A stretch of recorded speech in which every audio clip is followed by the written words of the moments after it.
Help them to make this continue to grow each and every year, till you become what Mcmurray YMCA has done with their MLK breakfast. I remember when Mcmurray did that in the gym there. They now do it at the Westin every year, and it is sold out. But it was because people believed, supported, and came, and that's what you're doing. So I thank you for believing, supporting this, and being here.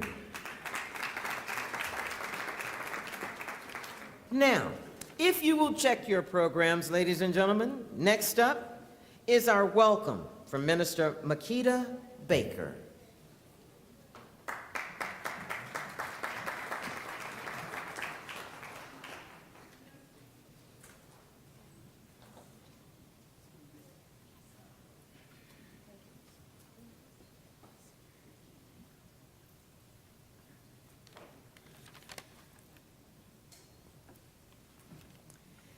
Kamsa Hamnida, Ohio gozaimasu. Good morning. Good morning. Good morning. Yes, we're all here in the house. And welcome to this annual African American breakfast in honor of and recognition of Black History Month. It's good to see you, and it's good to be seen. It's good to be here in everyone's presence today on this recognition of Black History Month. In this welcome, I have to say that it's important to understand, and even more important, to understand the absolute importance of knowing history, one's history in particular. Having been locked away in books and private collections, the truth about history, the historical evidence, is shining forth. And this morning's gathering is part of that shining forth. So I'm asking all of us to let us wear our history proudly, loudly, and unapologetically. Someone said, and I think it was El Hajj Malik El Shabazz, he said, "Make your history sacred." So in this spirit, I again welcome you to this African American cultural breakfast. And in the ancient and holy words of the ancestors, I'd like to say, Wani wachielo, ate amakieo, ate nimichikun, oshia chichichieo, wecho neyeye, Oshe Wanayo. I say Hotep, I say Chidi, I say Sadoa, I say Diop, I say Jehudi. And to all of us here, I say Yem Em Hotep, Hotep Ashe, and you are so, so very welcome for coming to this house and dining together on this occasion, on this morning. Hotep, Ashe, and Ashe. Thank you.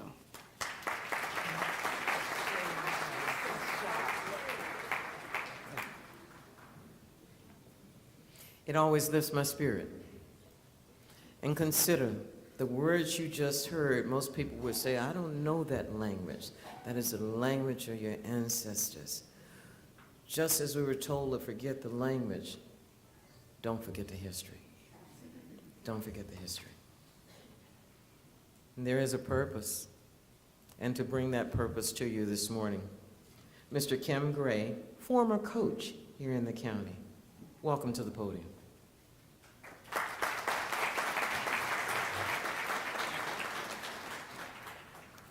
Good morning, everyone. There's some things I would like to address that sometimes we don't tend to think about when it comes to athletics. And again, we're here to honor our history, our black history through sports. But again, there are things that sometimes we don't tend to think about. First of all, I want to mention this to you. If you have young children, encourage them and allow them to play sports because it has benefits other than just wins and losses. And again, I'm an old coach. It says former coach, but I've been doing this for 39 years and I still have not retired yet. So there's no such thing as a former coach. First of all, athletics can boost good health for young people. Young people need at least 1 hour of activity per day. So get them out of your house and let them get busy and participate in sports. One of the main things that athletics can do for youth, it can reduce the crime rate in this county. Young people are involved in sports after school. Those first 3 hours that school is out, that's when they're the most mischievous. That's when they find something to get themselves into. But if they're participating in sports, it can keep them out of trouble. Allow coaches to work with them. Many extracurricular activities are scheduled after school, which is the preoccupied time that they need to be busy. Being part of sports teams can mean more friends and can help reduce antisocial behavior and further boosting the community and school participation. This is another thing that athletics does for young people, and it can do a great thing in this community, and it has happened in this community. All of you know Mr. Jeff Brown, Prof. Mr. Brown has been influenced on so many decades of people in this county, from being a teacher, a coach, and an administrator, and after he retired, the things that Mr. Brown has done. Youth can get things from those people. Sports can be a great platform for learning many skills in life and life lessons. Kids have to learn the importance of teamwork, benefiting from their social skills, learning how to take wins and losses that can teach them valuable lessons in life later. The high-pressure situations and adversity that occur on the field can train them for life. Life is never going to be easy. Quite often, fans will say that coach is too hard on them. The coach is mean. There's no such thing as a mean coach. We're trying to teach life lessons to people. The meanest coach I was ever around was a college coach I had named Charlie Cox. I can't tell you what he always called my first name, but it was always a curse word first, then my last name came. But to me, he was the best coach I ever had because he was a more caring coach than anyone else I was ever around. And there were some that were very positive like that too. One of the main things that athletics can do and sports can do, it can build community. Participating in sports can increase civic engagement, especially in community centers that are attached to libraries and other resources. Mentorship can be beneficial toward both the learner and the teacher. Local sports events bring communities together, which increase social bonds and meaningful connections. Games can act as regular meeting places for some parents, others, and other people that can be connected to their community. One last thing I want to say to you, because I'm an old coach, I can say this. If your child is participating in sports, get out of the coach's way and let him do his job. Let he or she do their job.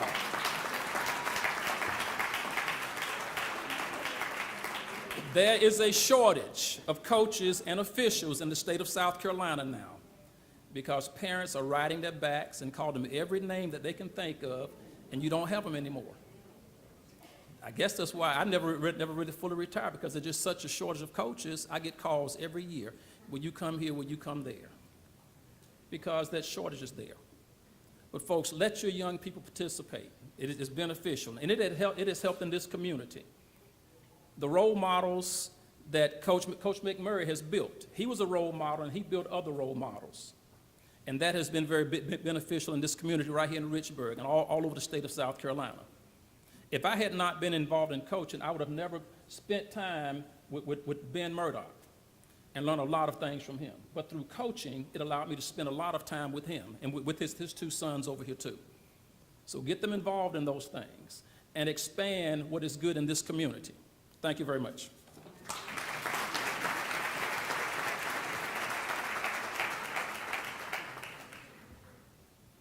So even though you think Bobo the best thing since sliced bread, stop trying to tell the coach, put my baby in.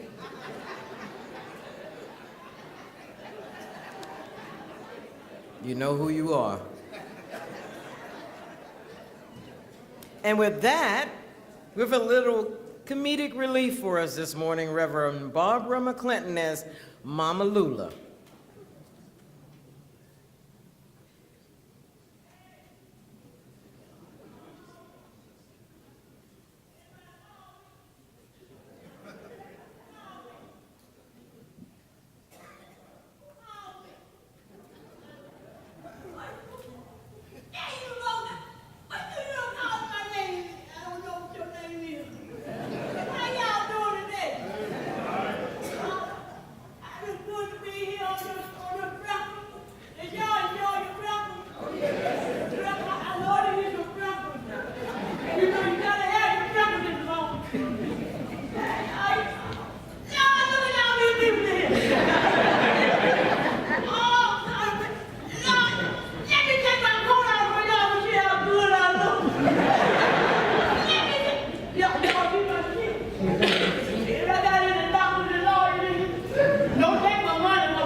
because I know you, you know. And they were telling me about these preachers at the church.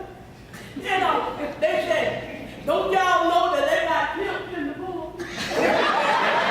They got pimps in the pool.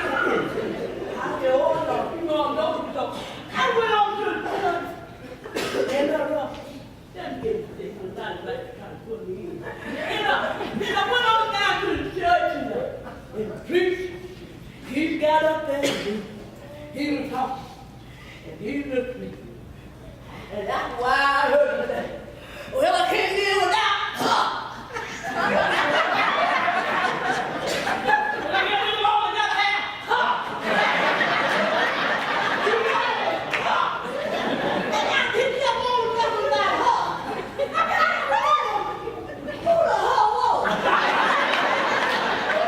And I got up and walked to the bathroom, and he said, I need her. I said, no, you don't.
Well, let me sing that one old song, and I'm gonna get all right.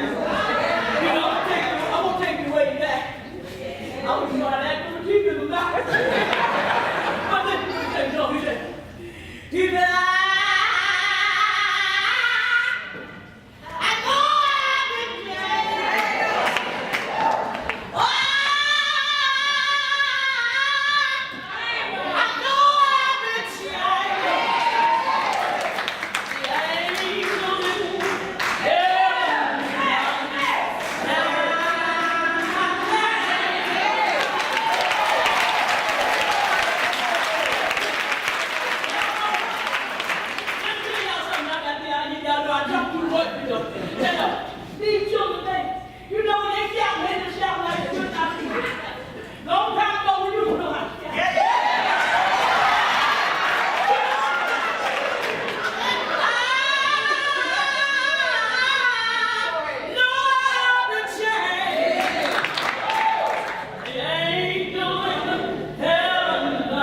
and gentlemen, Reverend Barber as Mama Lou.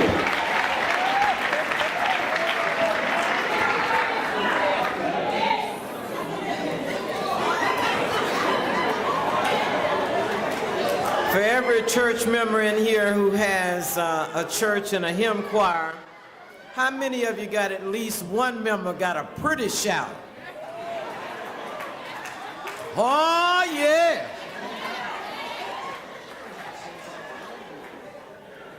And then you got them who just lose it. What, Jesus?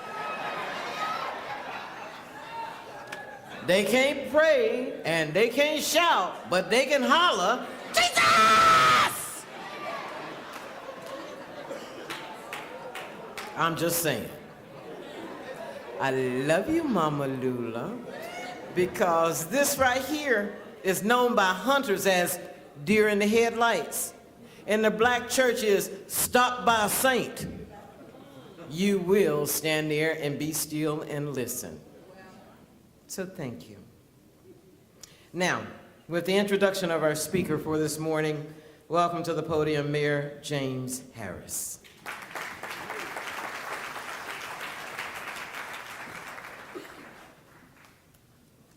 Good morning, everyone. Good morning. It's a pleasure this morning to be able to stand and introduce a legend of the Louisville area, part of Chester County, Mr. Sheldon Brown. Sheldon Brown, a career that actually began on a school playground in the 4th grade. At that time, little did Sheldon know that speed was his gift and football was his game. Sheldon is a 1997 graduate of Louisville High School in Richburg, South Carolina. Sheldon's career is impressive, and he has won numerous awards. During his years at Louisville High, he excelled not only in football, but also in basketball and baseball. Sheldon led the Louisville to the 1996 Class A football championship with more than 2,000 yards and 31 touchdowns in his senior year alone. Named Class A and Associate Press Player of the Year, and was a 3-sports All-State selection. He played football and baseball at the University of South Carolina. There he earned All-SEC and All-American honors as a cornerback before being selected in the 2nd round of the NFL draft by the Philadelphia Eagles. Sheldon spent 11 seasons in the NFL, the longest professional sport career of any Louisville Lion, and the 2nd longest streak of consecutive starts in the league.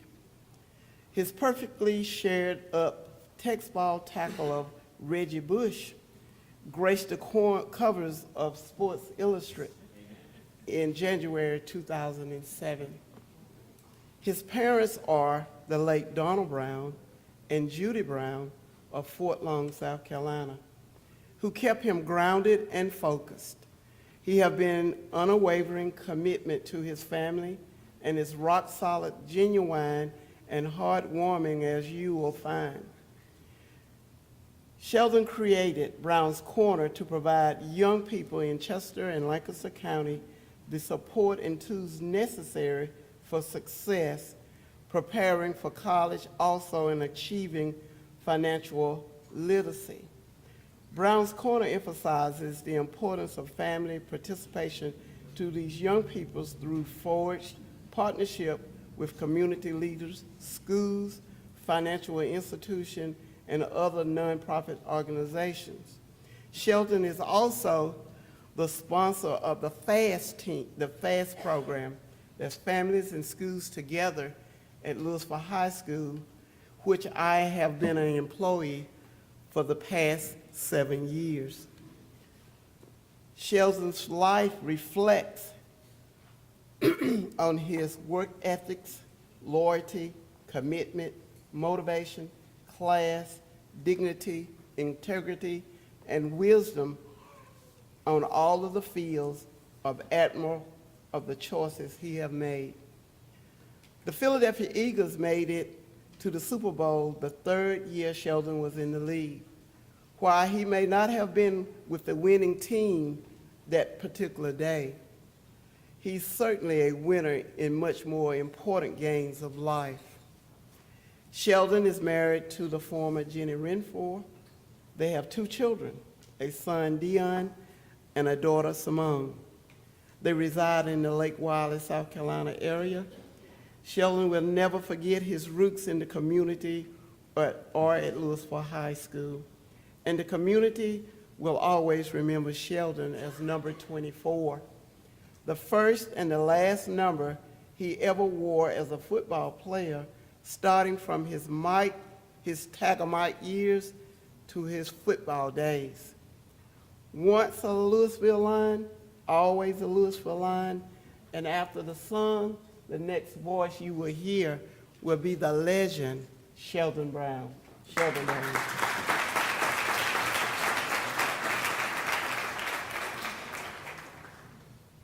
At this time, we will have a song by Outpouring Evangelistic Ministries.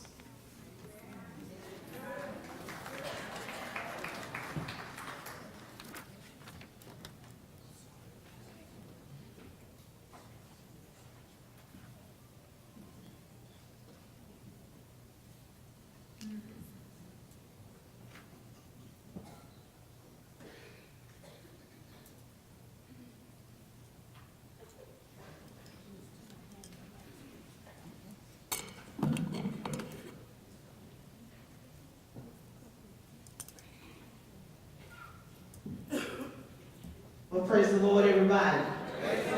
Praise the Lord, everybody. We are so grateful and so thankful to be here today. We want to say thank you to Supervisor Shane and to Minister Chapter Struggles and the committee for this cultural breakfast. We are so honored to be here. Thank you. And everybody know that music is a big part of our culture and our history, amen? And music is a universal language, amen? So this is part of what got us through it. My part and my genre of music is gospel, amen, which most of us can identify with, amen? Amen. Amen. So we just come to lift up the name of the Lord and just to give him praise. Mr. Ed is trying to get a picture. I'm trying to talk. Praise the Lord. Praise the Lord. But we're going to sing, and it was several songs coming to mind, amen. But we're going to bless the Lord. We're going to ask you to join in with us. I don't know if Darius know this, but my mom said, I think you should do this one. So I had 3 songs. It's The Lord is high above the heaven, and his glory above the nations. Amen. Darius, I know you'll pick it up. Amen. Hallelujah. Hallelujah. I just come to give him a praise. Amen. Anybody want to praise him? Anybody know that the Lord has been good? Anybody know that he's worthy of all the praise? Amen. See, praise is just what I do. Amen. Hallelujah. Hallelujah. Cultural breakfast, my breakfast, your breakfast. Amen. Praise is what I do. Hallelujah. You know the Lord is high above the heaven. The Lord is high above the heaven. And his glory above the nation. And his glory above the nation. The Lord is high above the heaven. The Lord is high above the heaven. And his glory above the nation. And his glory above the nation. Say hallelujah, hallelujah, hallelujah.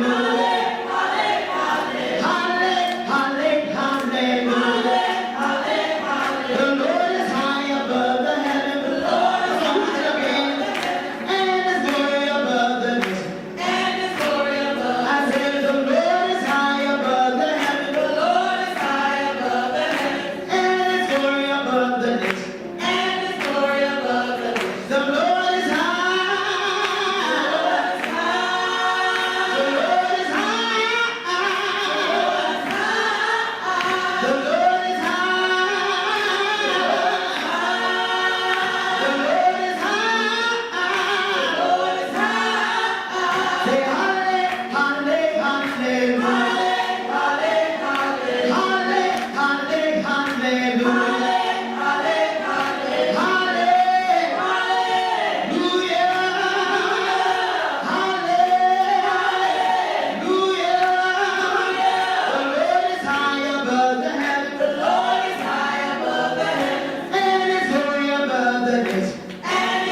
Good morning.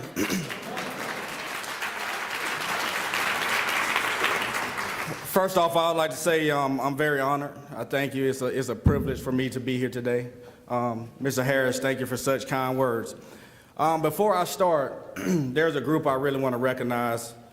You know, I don't really get to come back and watch football in the area, but will Coach Floyd and the Cyclones stand up for a minute, please?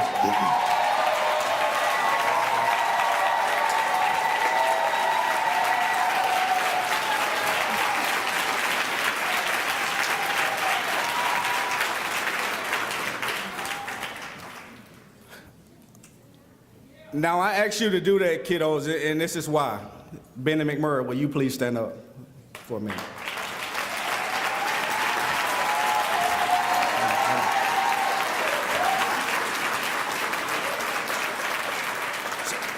So in the world we live in today, we really don't have many Ben and McMurrays and Victor Floyds. So I'm telling you, you need to take advantage of what you have in front of you, right? Because you may not understand what they're teaching you at 18, 17 years old, but when you're getting ready to turn 40, you'll appreciate it, all right? All right, thank you, Coach. All right, some of you from Chester, you may not know a lot about Sheldon Brown. I grew up in Fort Lawn, South Carolina, 5613 Diamond Lane. I spent a lot of time in youth sports playing on the other side of the bridge in Lancaster, South Carolina. That's where my mother was from, Judy Curry. And, you know, I only really started playing against the Chester athletes when I got to middle school and then high school. So that's why some people from Chester really don't know a lot about Sheldon Brown. But I went to Fort Lawn Elementary School growing up, and it's now Fort Lawn Community Center. A lot of mornings walking to school. I can remember back in the day when Fort Lawn had no stoplights, dirt roads. Alan Lee Brown was my grandfather, born 1926. I lost him at the age around 10, 11 years old, July 1989. I share that with you because I felt my mom and dad, they both had to provide. They worked multiple jobs. So my grandparents, along with that community right there in Diamond Lane, they raised me. I'm going to kind of go through a little track record of, I feel I had a lot of coaches that coached me to be where I'm at today, and I wouldn't be there without them. I agree with every word that Coach Gray said, right? Being part of a team, being an athlete, it's more than just the wins and losses in the game, right? It taught me so much more than that in the adversity, finding out how to persevere and move forward. And ultimately, what gets you through it is your faith, right? No matter what it is, your faith. That's what gets you through that. So I'll go back to my youth playing days, okay? Lovett Williams, all right? Sonny. I can remember when I was, the first sport I ever played was baseball. He would come through the neighborhood, we'll jump on the back of that truck, and we'll take off to go to practice, all right? This was a hard-working man, God rest his soul, who went the extra mile to develop the youth in Fort Lawn, South Carolina, all right? I can remember he worked with an individual named Ricky Sims. So those two were very pivotal coaches in my life as a young athlete. Then I look at basketball over in Lancaster. You know, I had Mike Ford, Sammy Latham, okay? They were two African-American men, right, with a goal of developing the youth, understanding the bigger picture for me when I was an older gentleman. I go back to my playing days as a youth on the football field, playing for the Louisville Tiger Mites. I had Leon McFadden, who found me on the playground at Fort Lawn playing kickball. And then I had Eddie Williams, who helped him kind of mold me in that. I moved on to middle school, and then I had Coach Fred Adams, and I had Doug and Lamont Elder. Those were two, you know, guys that were very pivotal in my life and some of the decisions I made. Then I get to high school. From a basketball standpoint, I had T. Newman, okay? Then from a football and a baseball standpoint, I had one of the best ever, you know, in Coach Mcmurray. And I would say I owe 90% of my success to Coach McMurray. I'll share a quick story with you. Going into my senior year, and the Murdochs can remember this, right? They were classmates of mine. We were probably, I can't remember the team we were playing, but Coach Mack, he was going to teach me a valuable lesson about team, right? Together, everyone achieves more, Sheldon. It's not about you. There's no I in team. Well, Coach, what are you talking about? Well, I'm going to show you, okay? So we're getting ready to play our homecoming, all right? And I dressed out for that game, and I played one snap that game. And I was a senior year.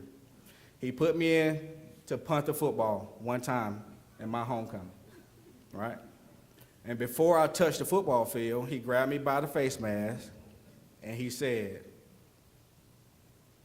I can't say what he said, but he said, if you run with the ball, basically I'll kill you.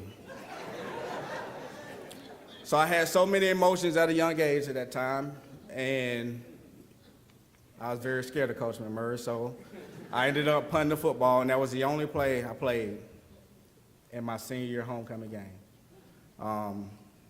But that taught me that no matter what, right, the picture is bigger than you. No matter what, it's bigger than you. So you either fall in line, right, or next man up. Okay? So I appreciate him for that more than he will ever know it, Then I get to college. I get to the collegiate level. I had an opportunity to play for Brad Scott, had an opportunity to play for Lou Holtz for 3 years. And then I had an opportunity to play for Ray Tanner on the baseball field, for Ray Tanner. And then I get to the professional level. I have a chance to play for Andy Reid and then Eric Mangini. Now, those are my head coaches. The reason why I share all those coaches with you is because I feel like I learned something from each and every one of them, right? Good or bad, you know. I can honestly sit here before you today and say probably my worst coach, you know, they're all good coaches, but my worst coach was Eric Mangini. That was when I was with the Cleveland Browns. And I still learned something from him, right? And at that time, it was the 6 Ps, okay? Some of you young kids, close your ears, but it was positive preparation, prevents piss poor performance, okay? So I share that with you, young kids, because it's like studying for a test. If you prepare positively, right, about 75–80% of the time, you're going to succeed, no matter what comes your way, no matter what comes your way. Relationships to me, life is about relationships, and I'm going to share a story with you about my career, and it would kind of propel you, it would kind of show you what I mean about relationships. So when I was drafted to Philadelphia in 2002, I was playing for Coach Andy Reid. Well, I fast forward a little bit along my career, and Tom Hecker was the general manager that drafted me in Philadelphia. And we fast forward about 8 years in my career. We went out in free agency. Myself and Lito Shepherd. We had played in the Super Bowl, lost to the cheating Patriots. They filmed us. And I think we lost by 3 points. They ended up winning. It's called Spygate, something like that. Bill Belichick, by the way, never gets in trouble for anything, whatever he has over the league. So we ended up going out in free agency. We brought Asante Samuel in, right? He was a corner from New England back then. Well, when they brought him into Philadelphia, he made more in a signing bonus than myself and Lito Shepherd combined, all right? Now, some of you will be like, shut up and just play, but at some point, right, you have to stand up for what you believe, and you have to say what you're valued at. So myself and Lito, we decided to take a stance, and we start fighting for rights as players, right? For our rights that we felt like we had deserved. They would not trade me within that year, so they made me stay in Philadelphia for that season. And I started, Asante Samuel started, and then Lito Shepherd would come off the bench. Now, Lito was a Pro Bowler at the time, but they were trying to prove to us that basically You're not gonna run it, we're gonna run it. We're gonna do what we wanna do, okay? So that was the first time as a professional that I kind of realized that it is a business. So you better handle it such as. Well, in that off season, Lito Shepherd gets shipped to the New York Jets. So now it's myself and Sunset Samuel. And then Rod Hood ends up being the nickel going into that next season. Well, myself and my agent, Jason Shedd, we decided to basically figure out a way for me to get out of a contract. And it required me to do some things that wouldn't be so kind in the public eye, okay? But I had to do what was best for myself and my family at the time. I can remember going through that season, and Tom Heckert, right, he was my general manager, as I stated earlier. We go through the season.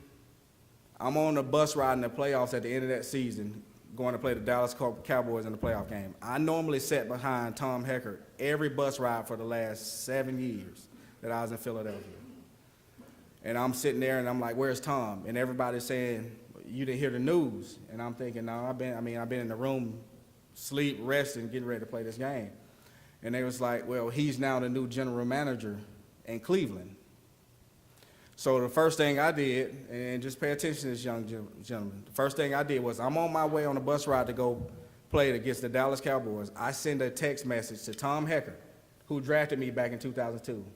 And my text message was, congratulations, very proud. When are you coming to get me? Okay? Now we're talking about, I'm at a winning organization. We're on TV a lot, doing pretty well financially, and I'm gonna throw all that away to go to Cleveland. Okay? I'm gonna throw all that away to go to Cleveland. Well, Tom responds, good luck tonight. I'll keep you in mind. We'll see what happens. All right? So we go, we play Dallas. I think we ended up losing that game, so season over with. I pack up, I come back to Lake Wiley, South Carolina is where I reside right now. And the off season starts again. I'm in Lowe's one day just pushing Dion around, that's my son, and my phone rings.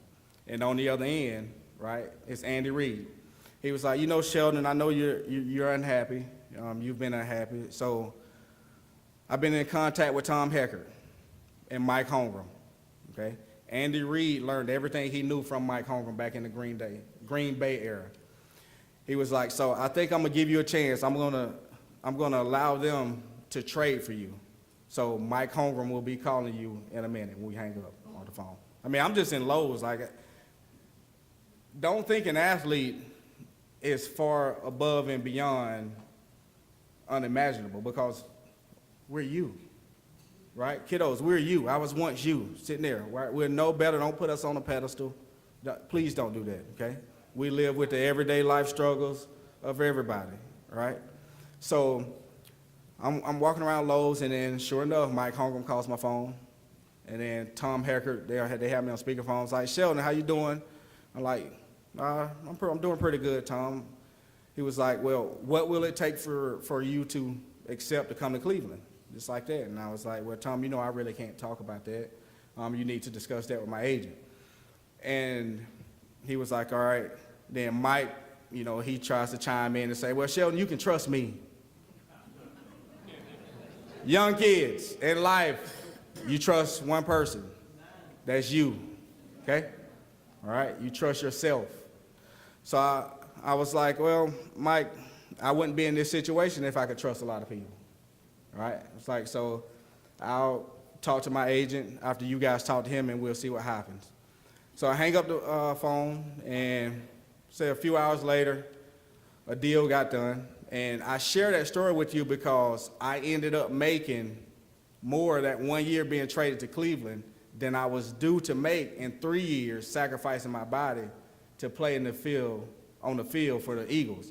Now, and I share that with you because that was all built upon a relationship that I had with Tom Heckert, okay? If Tom Heckert would not have taken the job in Cleveland, or if Tom Heckert wouldn't have traded for me, Sheldon Brown, right, I would have had to play for 3 extra years in the National Football League, risking injury, right? And once you're injured and you get cut, your salary is done, okay?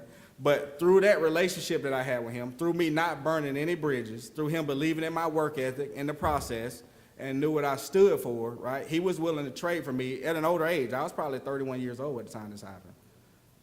And then that's pretty old in football years. But he was able to trade for me and bring me to Cleveland. And I share that with you because in life, relationships is what matter. I mean, that's the most important thing. So do not burn any bridges, okay? I'll share another story with you really quick. Going back to Louisville, all right, I signed a letter of intent to go to the University of South Carolina, all right? 3 days before I was supposed to report to college, the NCAA clearinghouse said they will not accept a 9th grade science course, right, that I had taken from school, all right? So they gave me 2 options. They said you can go back to Louisville and complete the course, or you can go to junior college, right? And then you can transfer after 2 years to the University of South Carolina. And I can remember crying with my aunts, my mom, and my dad. I can even probably remember Coach Matt crying with me, saying, you just got to do what's best for you. Don't give up. Believe in the process. Well, we ended up going back, taking that 9th grade science course, right? Then I was able to enroll in the University of South Carolina the next season, and I was able to spend 4 years there. So I share that story with you, young gentlemen, because you're going to face some adversity that's going to make you want to quit, whether it's financial issues, educational issues, injuries, right? But I will guarantee you and I promise you, right, the risk that you're taking is worth the reward at the end of the day, okay? It's worth it. It's worth it. And then sports, it opens up so many avenues in life. You know, if I didn't make it as an athlete, what would I have done? Well, I probably would have called Lou Holtz and joined his staff as a coach because I loved being around the game. Well, why don't you do that now, Sheldon? Well, I feel like I would be doing this community and other kids injustice if I wasn't paying it forward and giving back what Coach McMurray and Coach Floyd give to you guys. So that's why I do what I do now. You know, I feel like it would be very selfish of me to really continue that path when I have so much more to offer to the youth. And that's why I came back home, and that's why I created the T24 baseball, travel baseball circuit, and it's just to try to touch so many kids. That's why we created Brown's Corner. Matter of fact, I'm sorry, Brown's Corner board members, will you stand up, please? I think I saw some Brown's Corner board members here. I know I saw Miss Stratford here. Coach Mack here, maybe she stepped up. It's okay, Charmaine, you was trying to hide on me. Well, Mr. Harris said something about Brown's Corner, our 501c3 charity. Well, that 501c3 will not work without them and our other board members because, to be honest with you, I really don't have the time to be in the ins and outs of day-to-day activity, and they do a marvelous job to make sure that the kids here in this community are taken care of, and I can't thank them enough. You know, I'm getting credit for something, and they're doing all the hard work, right? Endless hours and endless hours of work. I promised Ms. Tabitha that I wouldn't be very long, all right? So when I speak, the one thing I like to do, because I've been in many speaking engagements where someone sits up here and talks for 2 hours, right? And I didn't get one single question answered that I was thinking, right? One single question that I was thinking answered. So before we end, I would like to open the floor up to you guys, right? To ask me anything, especially the youth, right? Ask me anything you want to know. It could be spiritually, financially. It could be whatever you want, right? Because I want this moment and this experience to be something that you get out of it, not just to sit up here and talk about things that appeal to be important to me. Okay?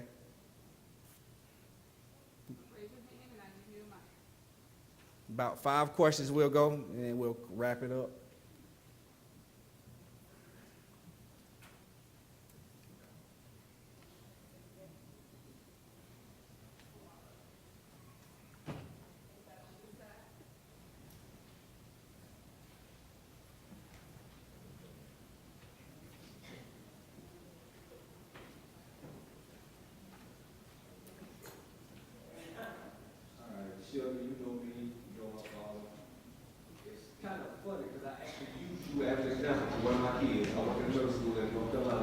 just yesterday.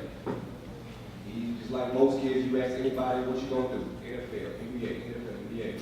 And his thing was, well, he's a basketball player. He was 8th grade, probably standing about 6'4", dunking already, star athlete. But his comment to me yesterday was, it's the off season. And I told him, there's no such thing as the off season. That's your plan. He said, how do you know? I said, I named some pro players that I know. My name was the first one came up. Showing the clip of you breaking Rich Bush in half. Like, this is what I know. This is what I've come from. So when I go back to work on Monday, what's the one thing that you want to tell him and my other boys about if you want to make sports your career, if you want to do it, what should they know? Well, first and foremost, if you think that he's the only 6'4", you said 8th grader? He's 6'4". The starting lineup this year, they actually won the kind of tournament was 6 foot, 6'1", 6'3", 6'3", and 6'4", 6'4". Okay.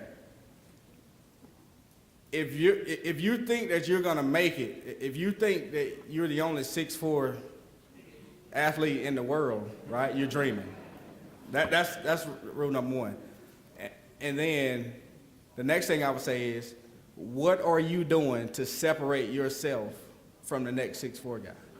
Right? That's the most important question, because everyone wants to, to reap the benefits of being a professional athlete, but they don't want to put in the work to do it. And especially in this generation we live in today, because the media blows it up like it's so easy, and they never really talk about the behind the scenes. And when I grew up, you know this, we stayed outside riding bikes, hitting tennis balls with broomstick panels cut, these kids are delusional about really the work ethic it's gonna really take, and that they're just not gonna hand it to you. So my question to him would be, you tell me, write it down on paper so I can keep it, so when you do make it, I can give it back to you. What are you doing to separate yourself from the other 100,000 6th, 4th, 8th graders? And then if he can give you an answer for that, he may have a chance to make it. But if he can't answer that, then you can just tell him good luck. And by the way, if you guys are social media fanatics, you need to follow this gentleman, because he has some of the best posts ever. He has some of the best posts ever on Facebook. Go ahead, Jeremy, give him your name. That's Coach Mcmurray's son. Okay. Don't be shy. If you're thinking that someone else is too, trust me.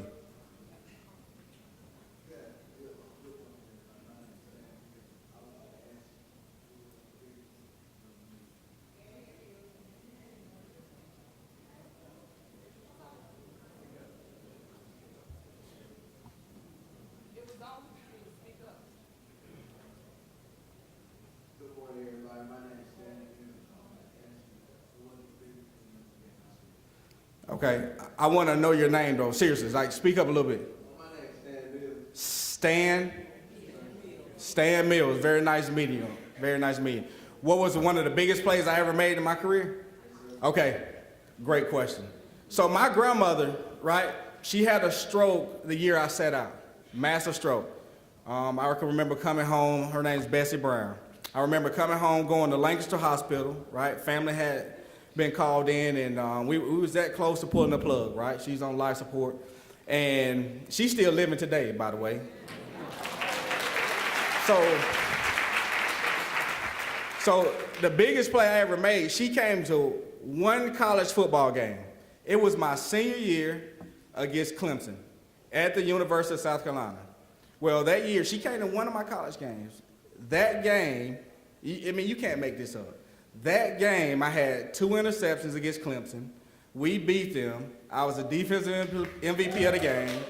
And it was the only game she came to, right? So through all the other games that I've played in my life, that one moment, that one game that my grandmother was able to attend, I was able to have a performance of that magnitude. That's only one individual, and that's God. And I can't write that script. There is no other moment besides, obviously, the birth of my children that will trump that moment in life, because I mean, she was only able to make it to one game. And I was there 4 years. I was there 4 years, right? That one game. And I share this story with you. How many games you think I won my first 2 years at the University of South Carolina? One, right? I was part of a 1-21 football team, collegiate football team, right? Longest losing streak in NCAA history, okay? I was part of that, all right?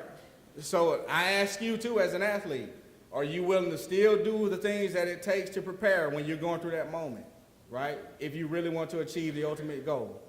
Or will you quit and give up, okay? Because we had a lot of guys quit and give up, right? So I challenge you, when you go through a moment like that, right, you have to remember what your goal is at the end of the road, and you keep fighting for it, all right? Good question.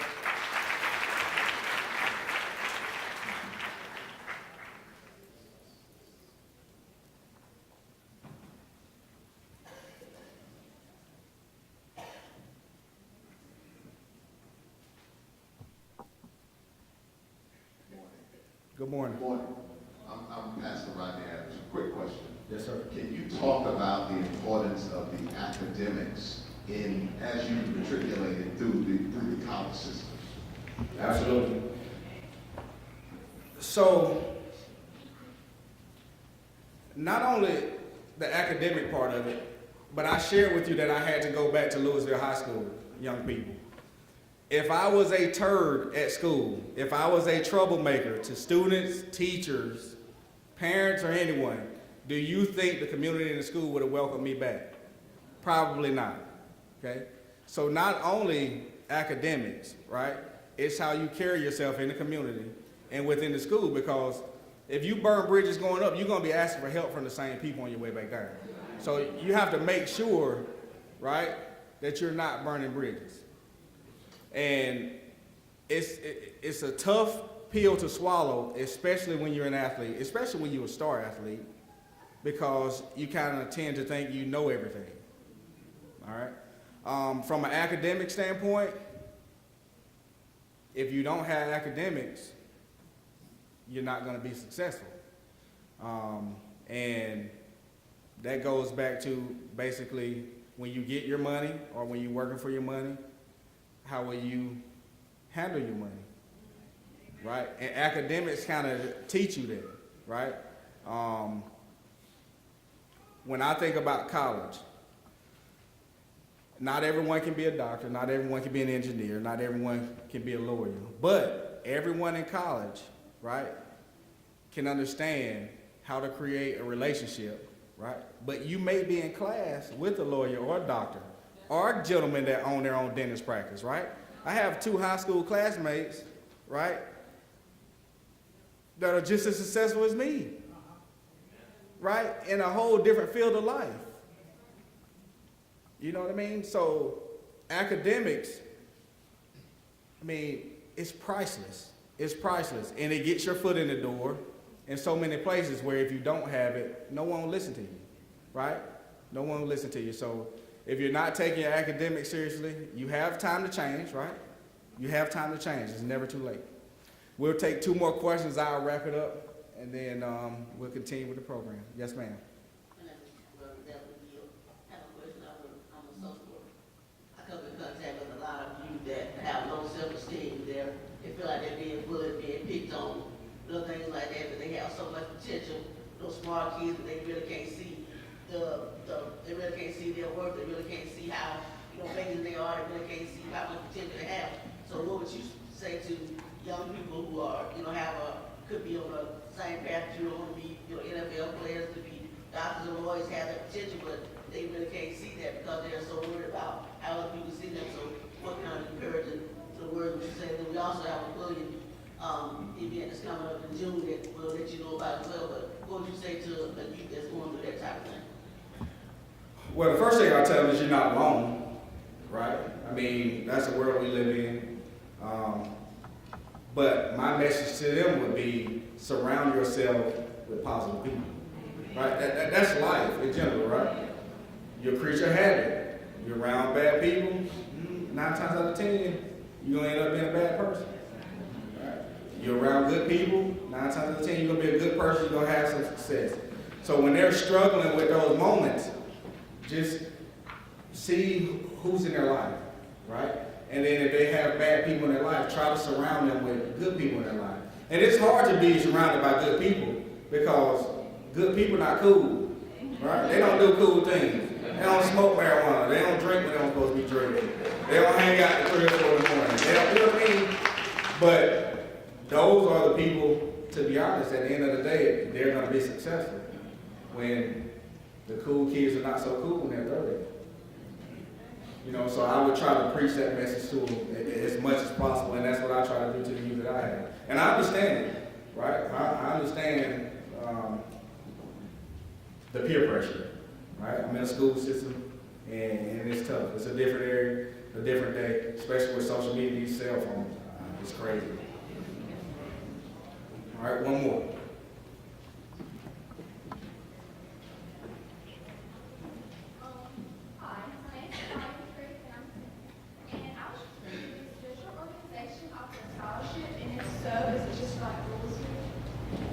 That's a great question. Right now, we're not at the stage where we are giving scholarships.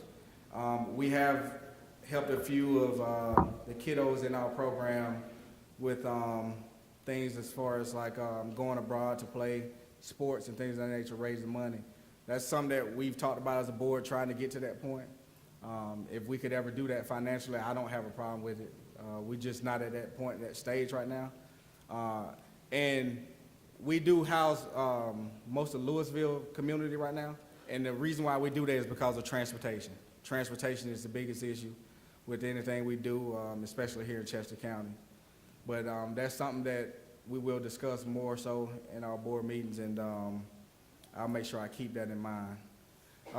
In closing a little bit, I would also like to say this, you know, me going to Louisville, and Coach, if I miss someone, please let me know it. But I can remember, you know, Brian Williams, right? He played professional baseball. He went to the University of South Carolina, played baseball. And then I could just remember the days where he would be driving a sky blue Ford truck in the neighborhood, probably didn't have license, right? But he needed to go home to get something, then get back to the school. Who do you think that truck belonged to? Ben and Mcmurray. Right? So I could just remember growing up as a kid, and I couldn't wait to play for a coach like Coach McMurray, right? And then I share Brian Williams because he was, 3 doors down the road from me, I think, 3 or 4 doors down the road. So I had a role model right there in my face that I wanted to be better than, right? Then we have Michael Barber. I think he went to Clemson to play football. Then he played, Coach, 7, 8 years in the National Football League? Colts. So we had Dwayne Strong, NC State, William Strong, NC State, Saints. I had guys right there in my face showing me, well, if you want to be pretty good, this is what it's going to take. So you either talk about it or be about it. Which one you going to do, right? I know you guys, right? You have guys in Chester. I can remember playing against William Gallman. I think he went to South Carolina to play basketball. I can remember playing against Jerry Caldwell, right? Georgia Tech to play football. He's back there? Jerry, you in here? Don't we raise your hand, stand up.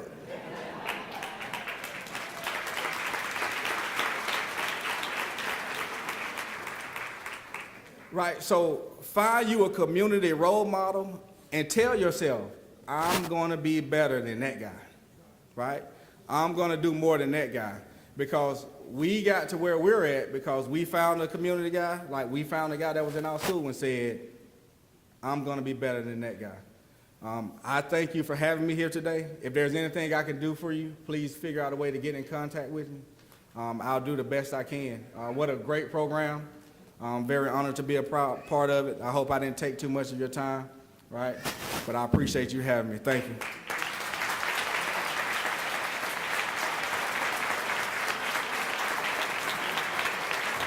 Ladies and gentlemen, son of the region, son of the area, Mr. Sheldon Brown, congratulations. Okay, so, I think this is on. So Sheldon, on behalf of the African American Cultural Committee, could you all stand real quick? There's Angel Underwood, Kathy, Shane, Angela's not here, Sherry McCree, on behalf of Kanaya McCree, myself, Valerie, Mr. W.T. Holmes, we greatly appreciate you taking time. Let me tell you, he's hard to contact, okay? Because the T24 ball and Brown's Corner, he's hard to contact. But he'll call you back. He'll get in touch with you. Might be like 11:30 at night. He'll send you a text or he'll send you an email. But he'll contact you. He's very humble, very humble. Miss Tabitha, I'll do what you need. Miss Tabitha, you can get my bio off the internet. It's nothing special that I need that morning. Miss Tabitha, get a picture off the internet. It's fine with me. I'm okay. It's nothing special. It's okay. He is so humble, and I truly thank God for his spirit and his humbleness. So this is a small token for Brown's Corner to continue doing what you do. Thank you.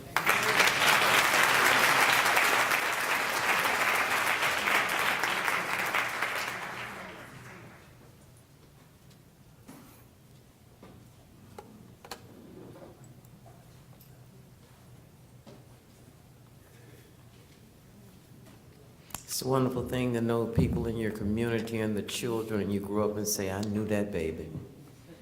I knew him when he was a baby. So once again, thank you, Sheldon. It's time to honor some folks, and it's very apropos that following Sheldon's remarks that we will be honoring Coach Benny Mcmurray. So Senator Mike Fanning, come on up.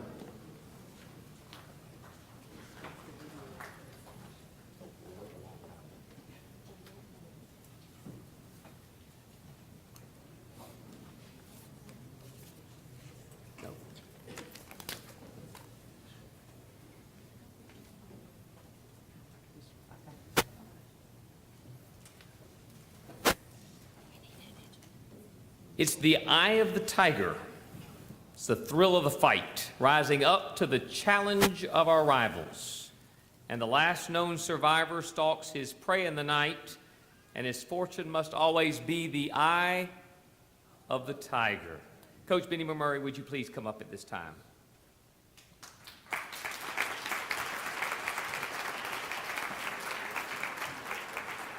Ladies and gentlemen, on behalf of the state of South Carolina, and with me I have the entire Chester County delegation, your new Chester County delegation, Representative Randy Ligon and Representative Annie McDaniel, and on behalf of the South Carolina Senate and the South Carolina House, we want to honor our living legend, our eye of the tiger, Coach Benny Mcmurray, a man who gave us 38 years preparing our children to be professional athletes, but more importantly, to be successful farmers and teachers and dentists and businessmen, Sunday school teachers, preparing our children, teaching them through self-discipline, teaching them the art of leading from within ourselves. Today we honor our living legend, Coach Benny Mcmurray, a graduate of Bar Street High School, South Carolina State, a graduate work at USC, after a stint at Buford High School, coming to Louisville High School, where he coached not just football, baseball, for 18 years. But most importantly, he was also a tough biology and physical science teacher as well. In fact, many of us celebrate his athletic achievements, his coaching achievements, but many forget he was Teacher of the Year not once, but 2 times here in Chester County. His records 219 and 112 with 3 state championships in football was also 419 and 119 and 1 in baseball. Our living legend was voted Coach of the Year 18 times in baseball, plus 16 times in football. A 2-time achiever of the Lifetime Achievement Award in 2001, 2014, a member of the South Carolina Football and Baseball Coaches Hall of Fame. Since retiring, our living legend here in Chester County, Coach Benny Mcmurray, refuses to slow down. As Coach Kim Gray earlier said a coach never stops being a coach. He just puts on stripes every now and then and referees every type of ball game offered in the state of South Carolina. And so at this point, on behalf of Representative Ligon, Representative Andy McDaniel, the entire House, the entire Senate, we have a resolution of which I will just read the last two sentences for you. It simply says at the end of a lengthy thing that Tab was screaming, "Do not read the entire thing," as if you couldn't hear her say it. Whereas the members of the South Carolina General Assembly value the faithful example and outstanding devotion of Coach Benny McMurray to the young people of our great state.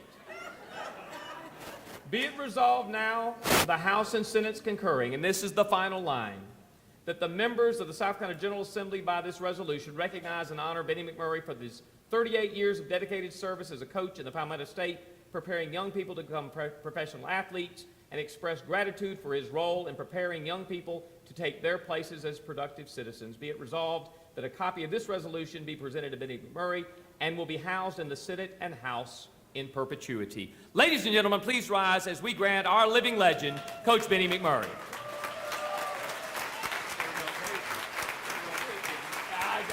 Come on. They need a picture.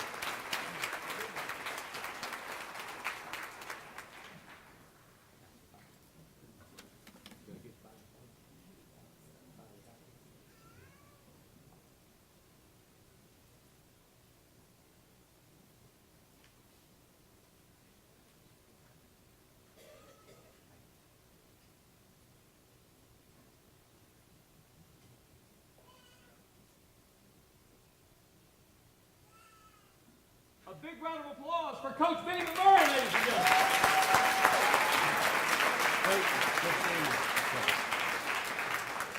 I need you to watch the screen real quick. That's it. Oh, go sit down and watch the screen. We have a surprise. Oh, okay. Get the screen real quick. Can you turn it up?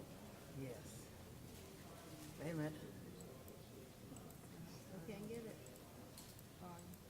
There it goes. That's all the way to the country. Wait a minute. Wait a minute. Come on. You won't go back? Come on, go back. All right.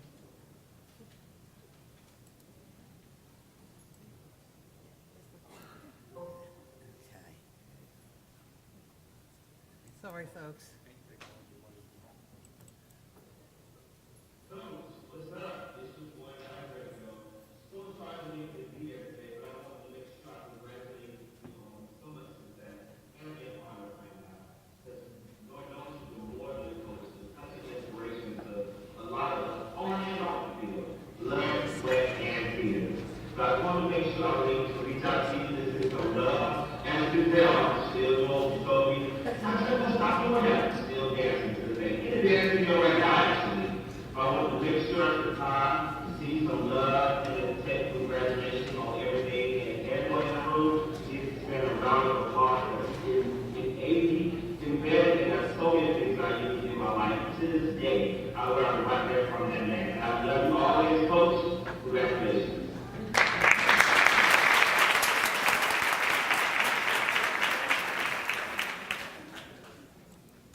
Good morning.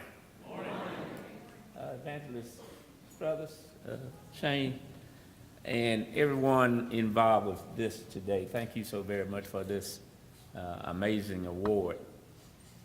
When I look back on my beginning, a humble beginning, my first coach was my father.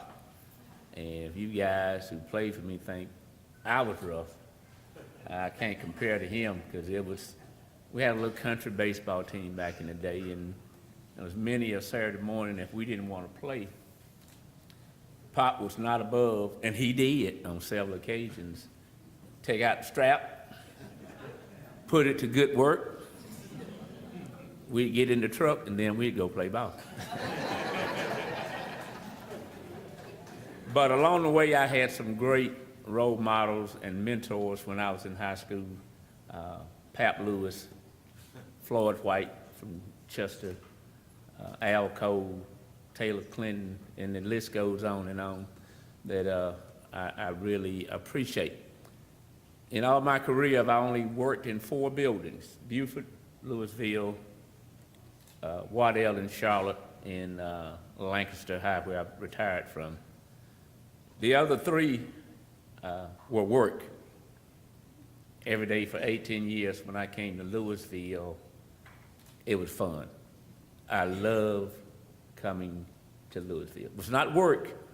They say play ball. I came to play. To the athletes, the administrators, the parents, everybody involved in making my career what it was, I am truly, truly appreciative. I would be remiss without recognizing my son and my daughter, who always come up and support me, Jeremy and Leslie. Okay. my son-in-law, Sammy, and the 2 little pearls, Amari and Julius, my grandkids. But thank you for this award. I am humbly, and I really, really appreciate it. Thank you very much.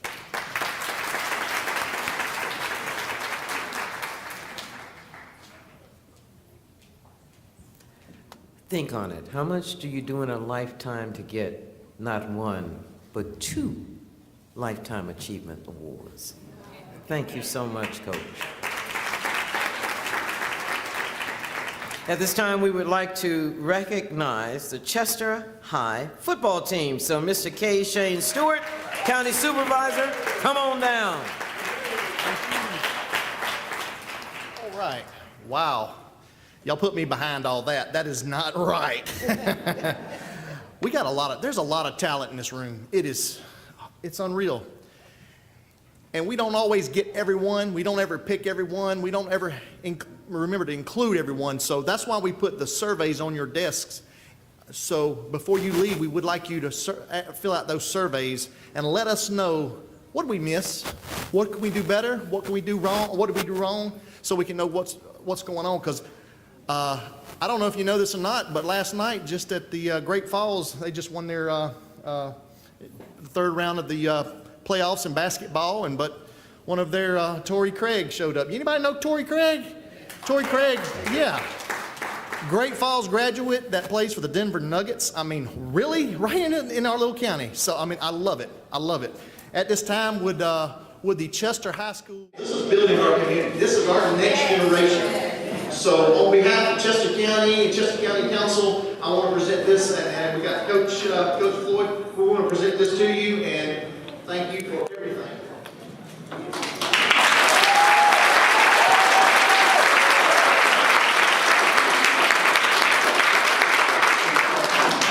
All right, and Coach Floyd, you got anything to say?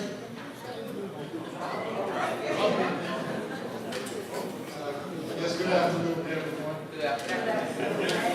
I'd like to say thank you on behalf of Chester High School football team, staff, players. Great event. I think this is very needed. A lot of our young men don't understand the rich tradition that we have here in Chester County. Something that I tell them, you should be proud of anywhere we go. That's why our slogan is "We are Chester." You should be proud of where you come from, where we are, where we're headed. But I will tell you this, a lot of people don't know this about these guys. Our team GPA has all 60 kids in the program, 3.15. Wow.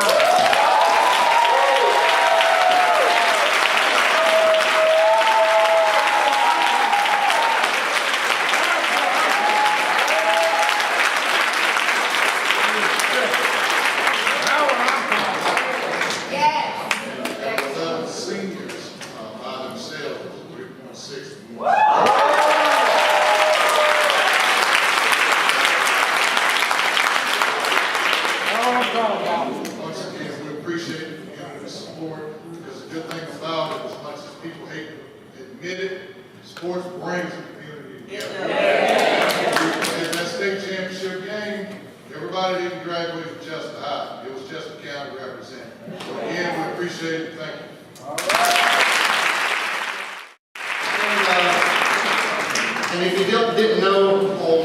February 26th of this year, our Chester Cyclones will be recognized at the South Carolina State House on the 28th.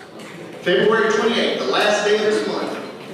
Am I right, Senator? Yes. February 28th, last day of this month, they'll be recognized at the State House, so make sure you show up.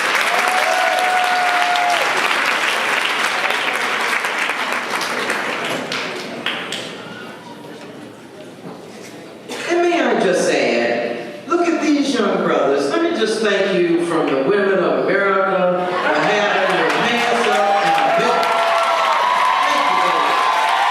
I just want to thank you.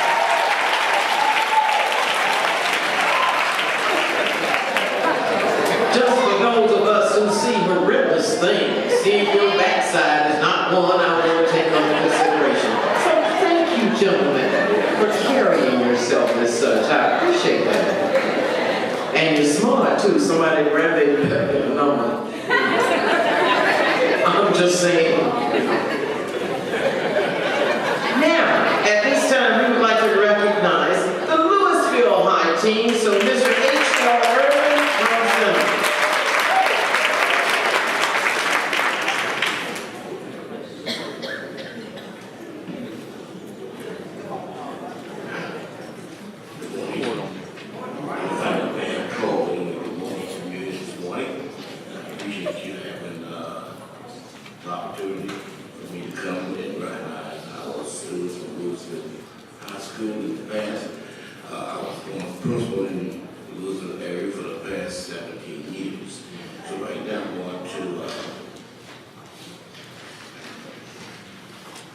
Recognize the various teams at the championship level and upstate level for Louisville High School. The cheer team, 10 championship, state championships, the Louisville cheer team. Baseball has 7 state championships. Football team, 4 state championships. Boys basketball, 2 state championships. Boys track, 2 state championships. Girls basketball, 1 state championship. Girls track, 1 state championship. Volleyball, 1 state championship. And softball, 1 state championship. Upstate championship total. Football, 3. Baseball, 2. Girls track, 2. Boys basketball, 2. Boys track, 2, girls basketball, 1, and the cheer team, 1. So in summary, 42 times Louisville played in the state championship, 29 times Louisville won the state championship, and 13 times Louisville won an other state championship. It's very great. I mean, very good. I mean, great. For a small school size. Good, and we appreciate you and the good effort. Thank you.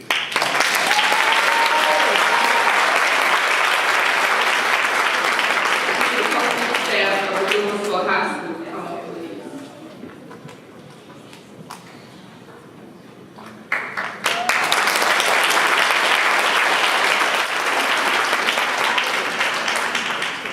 Present you all this trophy, this plaque. For all of your successful wins at the state and upper state championship levels. I would just like to say something about coaching. All head coaches usually have a passion for the sport that they are coaching. But there's 2 things that separate the state championship coaches, and I'm sure you'll agree when you hear all this talk about Coach Floyd and Coach Mcmurray. The 2 things that separate them is what Coach Gray talked about, is they care about their kids. They care more than how high they can jump and how fast they can run. They care about them academically and in the community. They care about their kids. And the other thing is the attitude. I'll bet you right now, you can ask Coach Floyd that he'd take his team and play anybody, anytime, anywhere, and they would do it. And that is an attitude that you have to have also in order to win state championships. And Benny McMurray's teams were also like that. Thank you.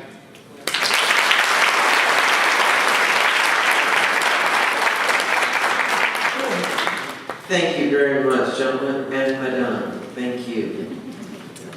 We're about sports. We're telling you about people.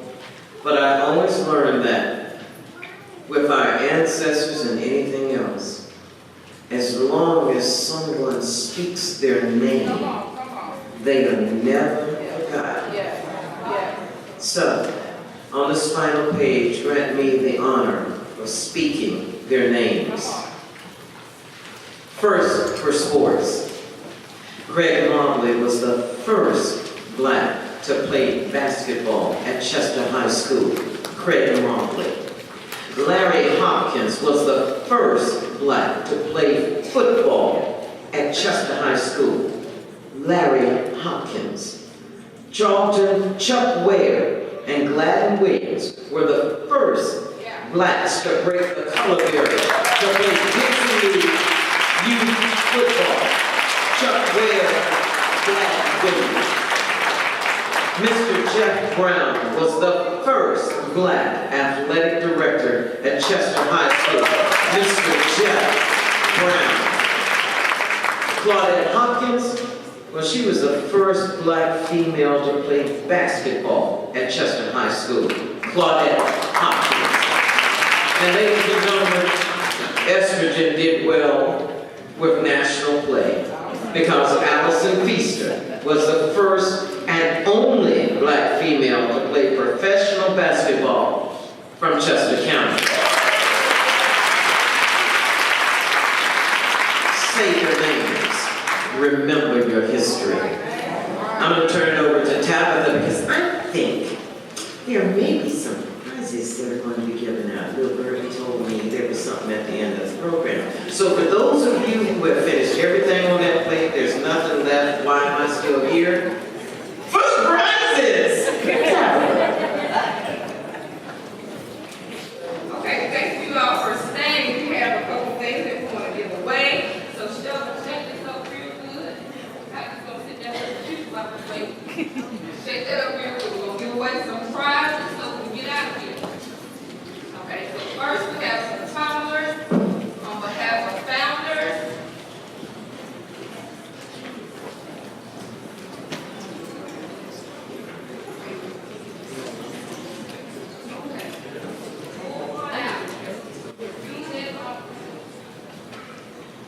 Tumblers for founders, we have big baskets, we have Barber, okay, 3, 4, 6. First number 3, 4, 6. 3, 4, 6. Come on now.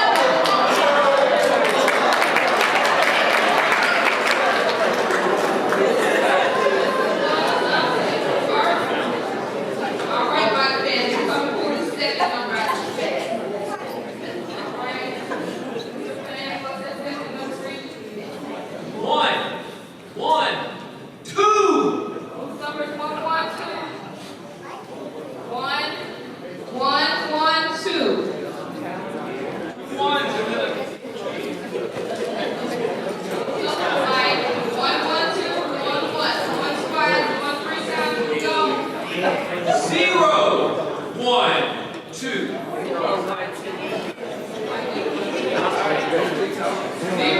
1, 2. This is the later. All right. Everyone that is. Now we got homework in the car. This is the big stuff. Check your number.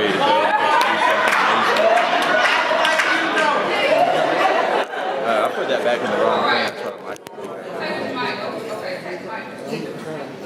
you can cut record. Say thank you, God, for a vision that He gave us 4 years ago now. And He never ceases to amaze me. I have to thank God for the people that He continues to put in my life because I could not do this without Shane, Kathy, Angel, Miss